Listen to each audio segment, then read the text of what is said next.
When people hear that we have over 50 dogs, one of the first things that they wonder is whether all the dogs have names and whether we know all the dogs' names.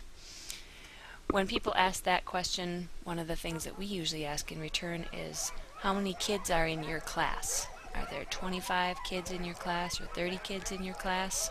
Well, I bet that your teacher knows all your names within the first week or two of school. Is that right? Well, we spend several hours every day, 365 days a year, with our dogs, feeding them, running them, and taking care of them. So we get to know them pretty well. Not only do we know all of their names, but we also know their personalities. We know which dog likes to eat really fast, which dog likes you to pet him on the head, which dog likes you to pet him on the back. Every little thing about their personality we've learned. Throughout the year, we hope to introduce you to some of our dogs so that you can also learn their unique personalities and their fun things about each of the individual dogs. Today we'd like to take some time and show you one of the most important things that we do with the dogs every day, and that is feeding them. We feed them twice a day, sometimes more when they're running. And we're going to take you through a tour of the types of things that we feed to them and how it is that we feed them.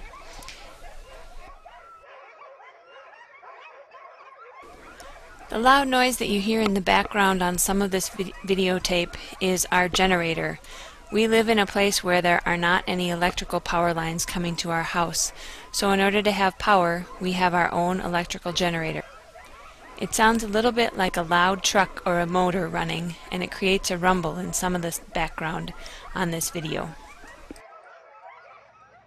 By far the majority of the calories that we feed to the dog come in the form of commercial dry dog food, plain and simple. This is what we feed them. This is a 50-pound bag of dry dog food, and we go through about one bag every 2 days. So for your homework project, if we go through one bag of food every 2 days, how many bags of food do we go through in a whole entire year? Each bag costs us $46.50, so you can do an additional complication to your math problem and find out how much it costs us to feed our dogs dry food for the entire year. This is what the dry dog food looks like that we feed. And you'll see it might look a lot like what you feed your dog, or it might look a little different from what you feed your dog. It's small little pellets, and the reason that it's made in small little pellets like this is that it's very high in both protein and in fat.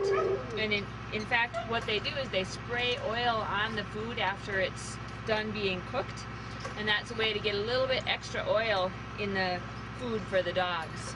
Sometimes we feed it to them just plain like this, but usually we feed it to them mixed with water so that we're making sure that they get plenty to drink.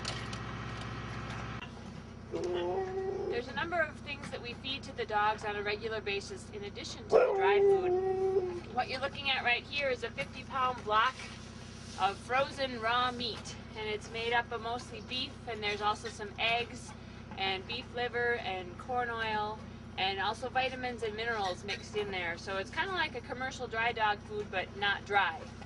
But it's very well balanced. We cut the food up, this food up into chunks like this. So this is a chunk of that food that we've sliced up, and we put this food into a 5-gallon bucket, add some water, let it thaw overnight, and then we use it to give to the dogs to drink before we take them for a run in the morning. Once we have the meat thawed, then we add however much water to it we need to make a nice broth for the dogs. And you might be able to hear in the background some of the dogs are about to get this water right now. One of the other things that we use on a regular basis, this is little herring fish that are used for bait for fishing. But we got some, and we give them to the dogs as snacks, just whole frozen little herring fish. The other thing that we feed to the dogs on a regular basis is salmon. And if you come with me, I'll show you what we do with the salmon when we feed the dogs all year long. This is the entrance to the freezer. Ann is getting ready to feed the dogs some fish.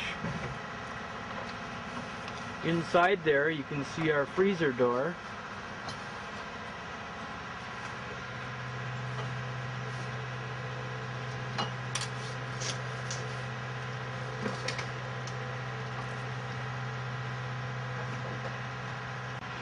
We have a 9x12 walk-in freezer that holds 1,000 fish, whole fish, as well as dog food and people food.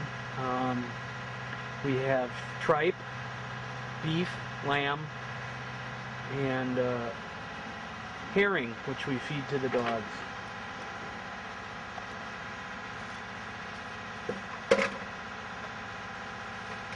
Here she is with the fish.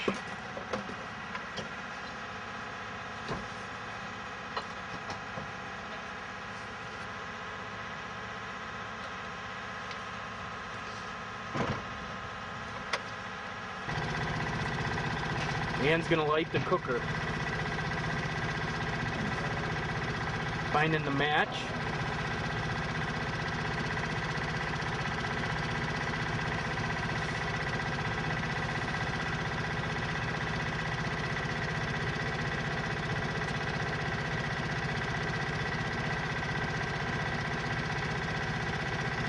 Get the propane lit.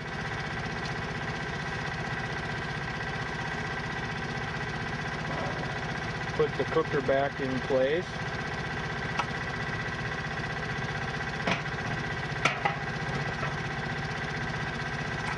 Add water.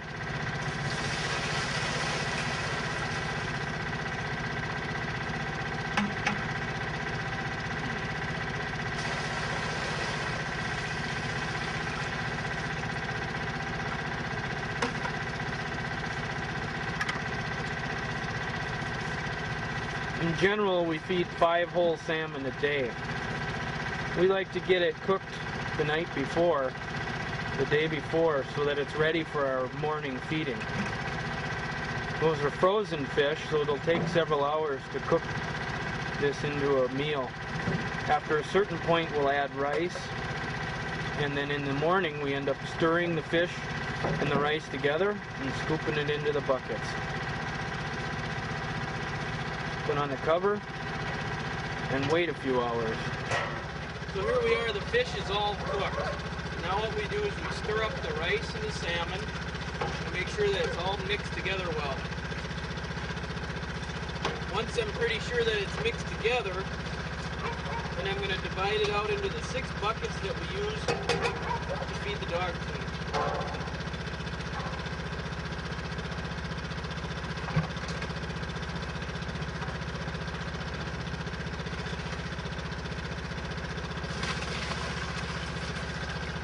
Put a little bit of this in each bucket.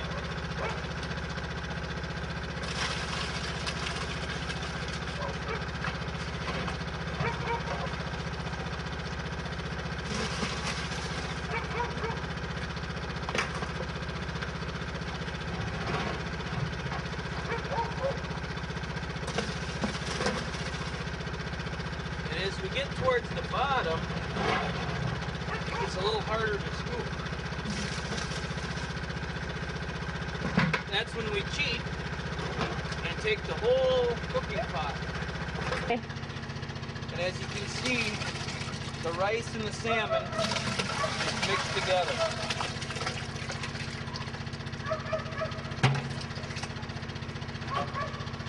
And there the pot's all ready for the next cooking. So after it's all cooked, what we have is basically salmon and rice soup. It provides the dogs with protein and carbohydrates and fat, and it also helps them take in a lot of water, which is critical for maintaining good, healthy dogs.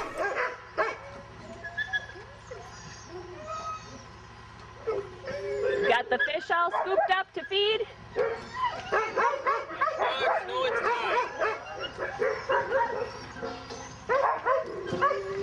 Before we feed it to the dogs, though, we need to add a few things.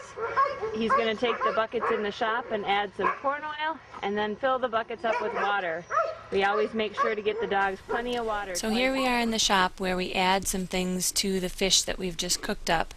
Right now Todd is adding corn oil to the fish, And we add the corn oil because feeding the dogs a diet that's high in fat helps them use oxygen more efficiently, and that gives them more endurance, which is great for doing long races like the Iditarod. When we feed the commercial dry food or even the commercial meat mix that I showed you in that big frozen block earlier, those things all have vitamins and minerals added. So when we cook up the salmon, sometimes we might add some vitamins and minerals. To do well in races, you need to start with healthy dogs. And the first thing to do to make a healthy dog is to ensure that you're feeding them a well-balanced diet with the right amount of protein, carbohydrates, and fats, and a balance of vitamins and minerals. The last thing Todd is doing is adding water. Welcome back to Hoof and Woof. We're here today getting ready to do our chores and feed. You can see that we've gotten a lot of snow since the last time we talked. We have some additions to the shop. We got some big-time icicles that have formed. This has just happened in the last 3 days. We've had over a foot of snow. But we got a lot to get done today, as we do every day in the winter. We've got to feed dogs and we got to vaccinate some puppies as well as train.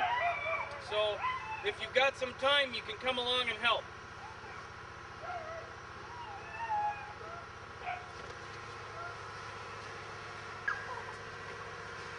Time to get started.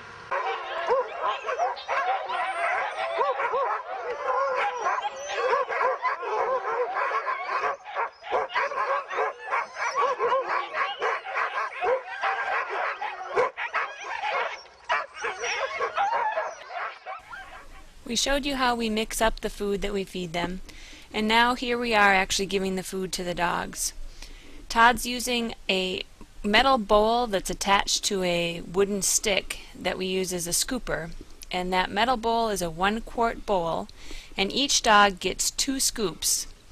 And like we said, we feed the dogs twice a day. So if each dog gets 2 scoops in the morning and 2 scoops at night, and that's a 1-quart bowl, how much food and water are they getting each day? That's your next homework assignment. As we've talked before about the importance of giving the dogs water, that's especially true when it's cold. We actually lose more water when it's cold outside than when it's hot outside. When you have 55 dogs to feed, obviously you don't want to take a minute for each dog because it would take you an hour just to feed, and it would spend 2 hours to feed twice a day. So instead we try to be as efficient as possible when we feed the dogs, and that gives us more time during the day to spend running the dogs and spending time petting the dogs and playing with them. On average, it takes one of us about 20 minutes to feed the entire dog yard, and if we're doing it together, we can do it even faster than that.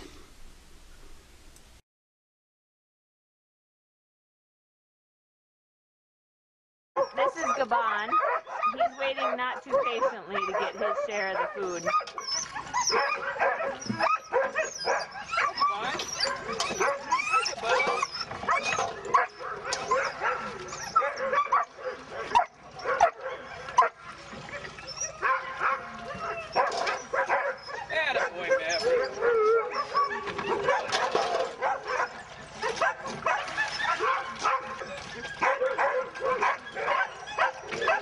And this is Maverick, one of the main race leaders, enjoying his breakfast.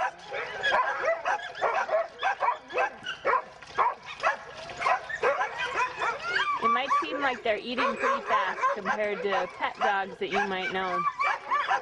And this is something that we actually train them to do when they're just little puppies. We want them to eat really fast for 2 reasons. One is when we feed them in the wintertime.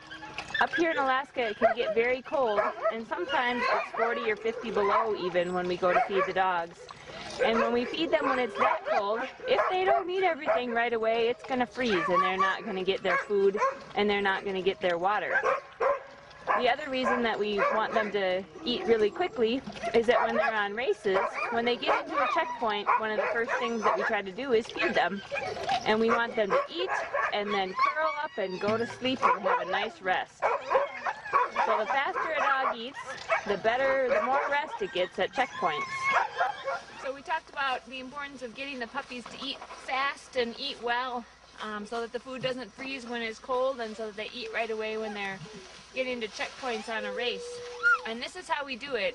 We've got 8 puppies here, and depending, sometimes I feed them in 3 bowls, sometimes in 4 bowls, but they have to share. And so what they learn when they're little is they better get in there and eat fast, otherwise they're not going to get any. Now, you can see these puppies are nice and fat and healthy looking, so we give them plenty of food, so they actually they're not lacking it for food, but they need to, if they don't get in there and eat right away, then they wouldn't get enough.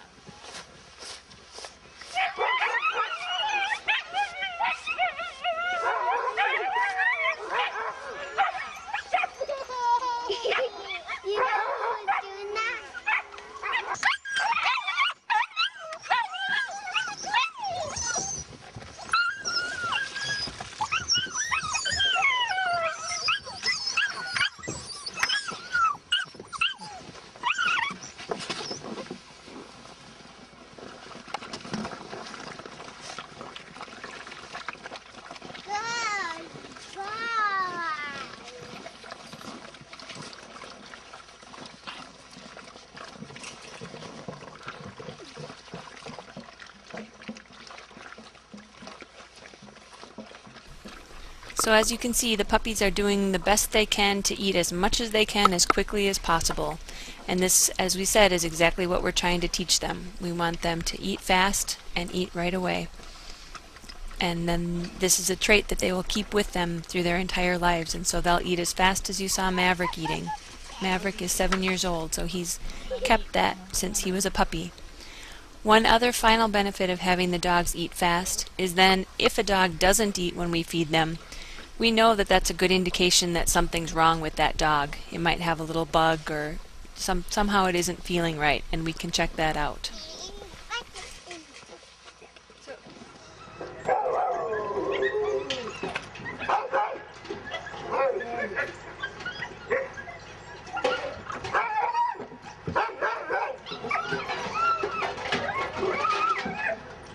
Some of the dogs get really excited at feeding time. This is Squanto, and when he's waiting for his food, he likes to attack his bowl.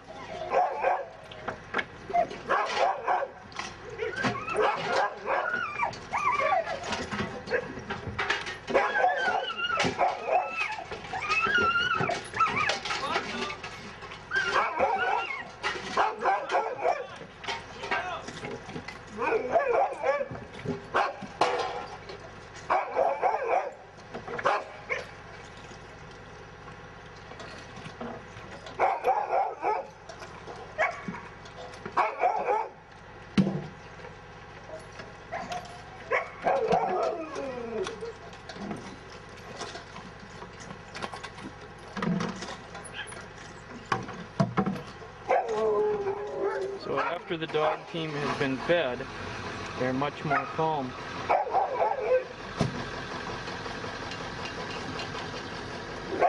You can see that they're just now sitting around and watching, cleaning up the leftovers that they've spilled. But if we pan all the way over here, it might get a little bright. These guys have yet to eat. We try to have the same person who runs the dogs feed the dogs, if at all possible. And this is Ann's main leader, Sting. So she feeds him. And there's Bilbo.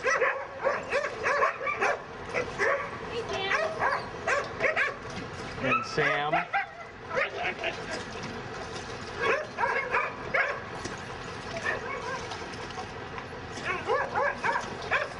And Pippin.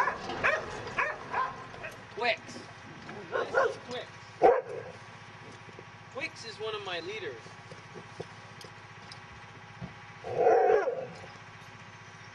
Twix likes to run up front. We use this time after feeding and shoveling up the yard to pet them and make sure they're feeling good and they don't have any sore spots. They enjoy the attention. This is also when we can treat any illnesses or injuries that we may find. And it's a good time for the girls to pet the dogs and the dogs to socialize with people, because at a lot of the races they see a fair number of people. Shimmer! Shimmer's one of our young ones who was born just this summer. She's got a big mouth, but she's hopefully going to run strong and fast. She's a neat dog. I'd like you to meet one of our daughter's favorite puppies. This is Glob. And he got named Glob because of this white glob on his forehead.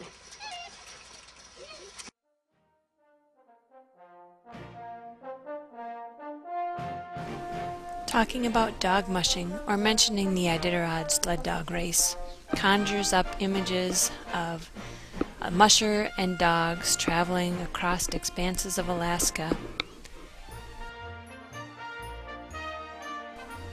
The Iditarod is truly an amazing challenge, but in order to be successful in the Iditarod, what you do for those 14 days on the trail during the race is very important. But what's even more important is what you do the other 351 days of the year. The feeding of the dogs, taking care of the dogs, spending time with the dogs, raising the puppies and interacting with them as they grow, learning their personalities and what makes each dog want to run and want to have fun. These are the things that make a successful musher, and these are the things that make a very happy musher. Later this year we'll talk to you about raising puppies. We'll talk to you about racing and the things that are done in preparation for the race. We'll talk about the equipment that we use, the clothing that we wear, the sleds, more about what we feed to the dogs on the race. You can see the puppies like the fresh snow and playing with Rose a lot. We'll talk about some of the things that go on behind the scenes in order to make the race happen. Training requires trails to train on, and those require lots of work. In order to get to the races, we need to be able to transport the dogs and to travel with the dogs. What we've shown you here today, though, is where it all starts. Feeding the dogs a healthy, nutritious diet, lots of water, is what enables us to get onto the trail and to reach the goal of Nome in the Iditarod. Thanks for joining us again today. Please be sure to email us if you have any questions. We'll see you next time from Alaska.